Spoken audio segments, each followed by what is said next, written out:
Is that AM Boston? Yes. Thank you. In the golden haze of 1980s television, where laughter echoed through living rooms and fame glittered like champagne, one woman dared to chase perfection and paid the price for it. Shelley Long didn't just play Diane Chambers on Cheers. She became her, brilliant, complex, and endlessly misunderstood. Behind the clinking glasses and witty banter of TV's most beloved bar, a silent battle was brewing. Between art and ego, love and resentment, genius and exhaustion. And when it was over, nothing in Hollywood, or in Shelley's life, would ever be the same again. The decision would change all their lives forever. For Shelley Long, it meant stepping into a role that would make her one of the most recognizable faces on television. For others, like Julia Duffy and Lisa Baines, who'd also auditioned, it was the end of one dream and the beginning of another. But in Hollywood, rejection can sometimes be a blessing in disguise. When Cheers first began, it was little more than a gamble. The pilot premiered to dismal ratings, dead last in its time slot. Executives whispered that the barroom sitcom wouldn't survive its first season. But the chemistry between Ted Danson and Shelley Long changed everything. What started as quiet banter became lightning in a bottle. Ted's easy charm met Shelley's razor-sharp intellect.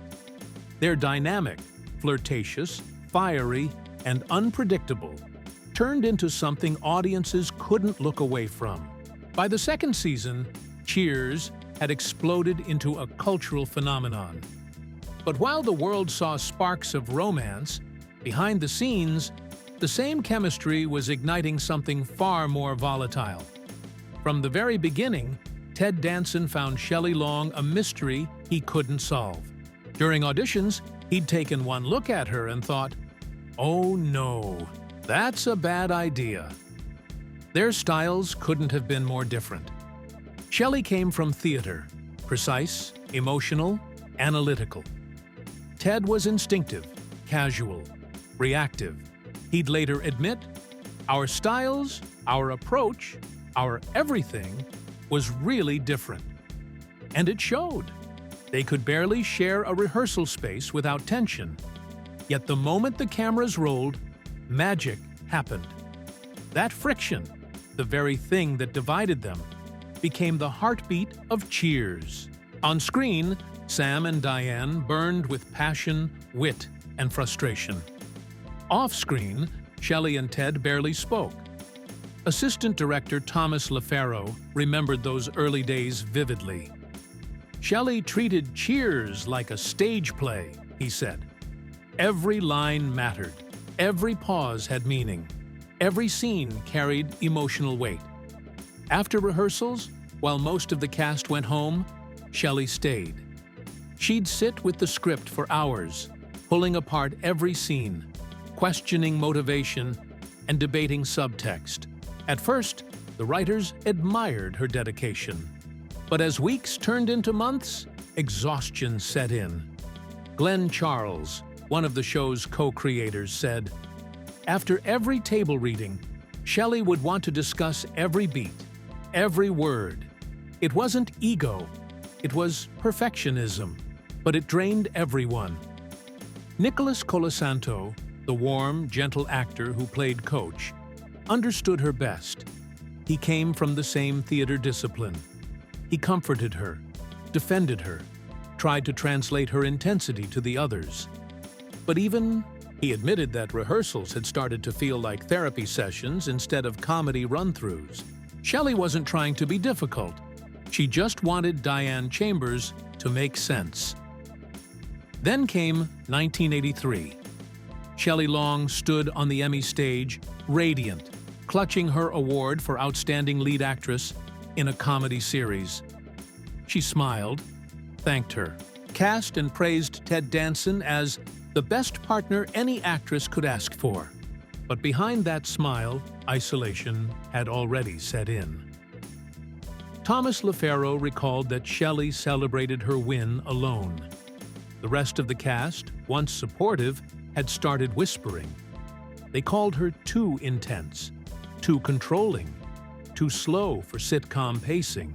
Even Nicholas Colasanto, her greatest ally, began to step back. What was once admired now felt unbearable. The more Shelley succeeded, the lonelier she became. By the time Cheers became a household name, the behind-the-scenes tension had become impossible to ignore. Shelley wanted every line perfect, every motivation justified.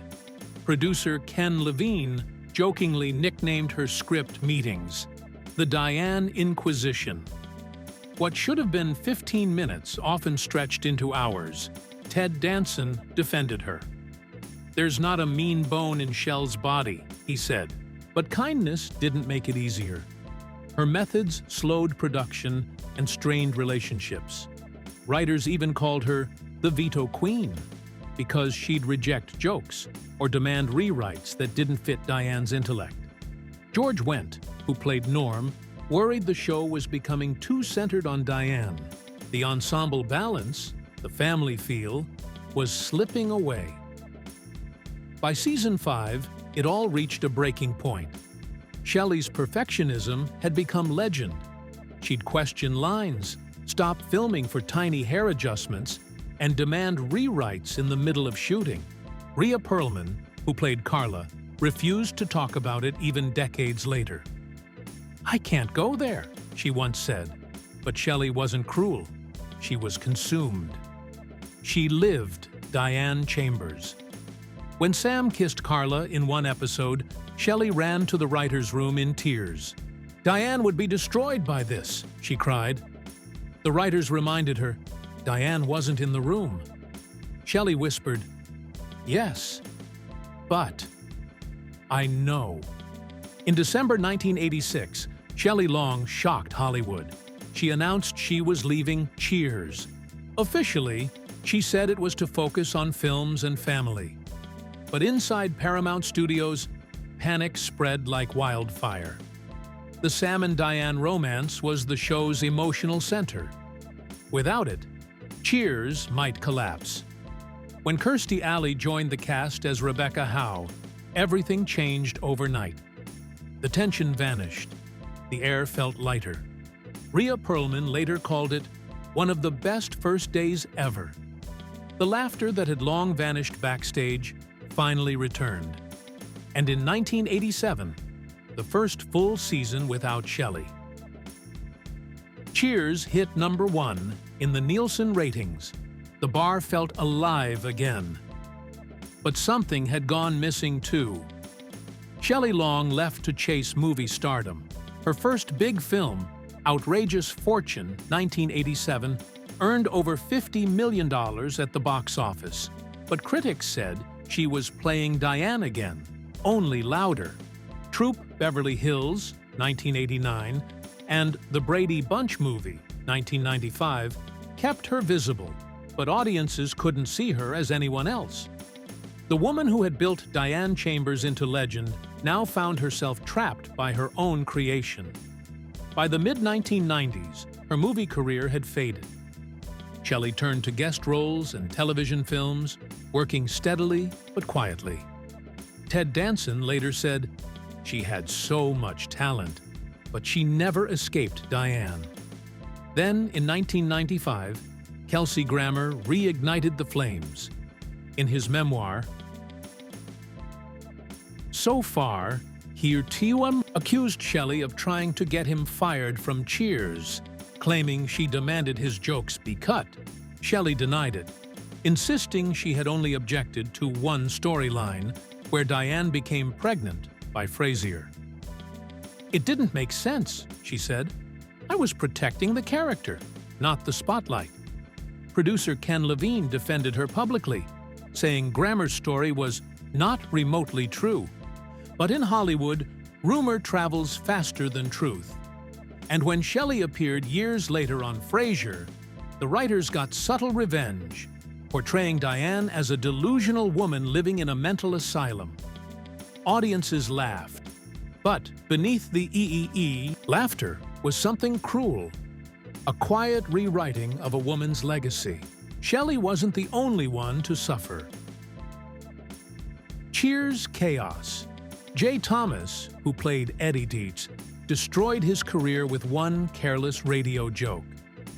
"It's brutal," he said on air. "I have to kiss Rhea Perlman." Rhea heard it herself and demanded he be written off. The writers obliged, killing his character in a Zamboni accident, then revealing he was a bigamist. It was television vengeance at its coldest. Meanwhile, Woody Harrelson joined the cast as the new bartender, a burst of charm and youth, but his confidence became both a challenge and a threat. The veteran cast tried humbling him with basketball, arm wrestling, even chess, but Woody beat them at everything. Soon, the only way to keep up was with pranks. Decades later, Shelley began to reflect. In a rare 2025 interview, her voice was soft, almost regretful. She admitted she regretted leaving Cheers, not immediately, but over time. "I thought I wanted more, but nothing ever felt like that again." She confessed that she'd blurred the line between herself and Diane, losing perspective in pursuit of truth. When she saw the show thrive without her, it stung deeply. In 2013, Shelley suffered a stroke. Ted Danson visited her in the hospital after years of silence. They talked. There was forgiveness, but not closure. The past hung between them, heavy but unspoken. Even Rhea Perlman, once distant, began to speak of Shelley more gently after that. Still, the closeness never fully returned. When the cast reunited at the 2024 Emmy Awards, Shelley didn't come. George Wendt, frail and using a cane, told reporters, "It doesn't feel complete without her." 2 months later, he passed away. Shelley Long's story is one of brilliance and heartbreak. She helped make Cheers what it was: sharp, witty, and unforgettable. Her perfectionism gave the show its emotional core, but it also fractured the family behind it. Ted Danson once said, "It would have driven anyone mad if it hadn't been purposeful." But it was. And there's not a mean bone in Shell's body. She wasn't cruel, just consumed. Her pursuit of excellence made her a legend, but it also made her unmanageable. When she left, Cheers found new life, but it never felt quite the same. Because behind all the laughter and applause was one truth. Time has a way of revealing what fame tries to hide. Shelley Long wasn't just the woman who left Cheers. She was the reason it mattered. Long after the lights dimmed and the laughter faded, her presence still lingers in every clever line, every aching pause, every memory of that Boston bar where love and ambition collided.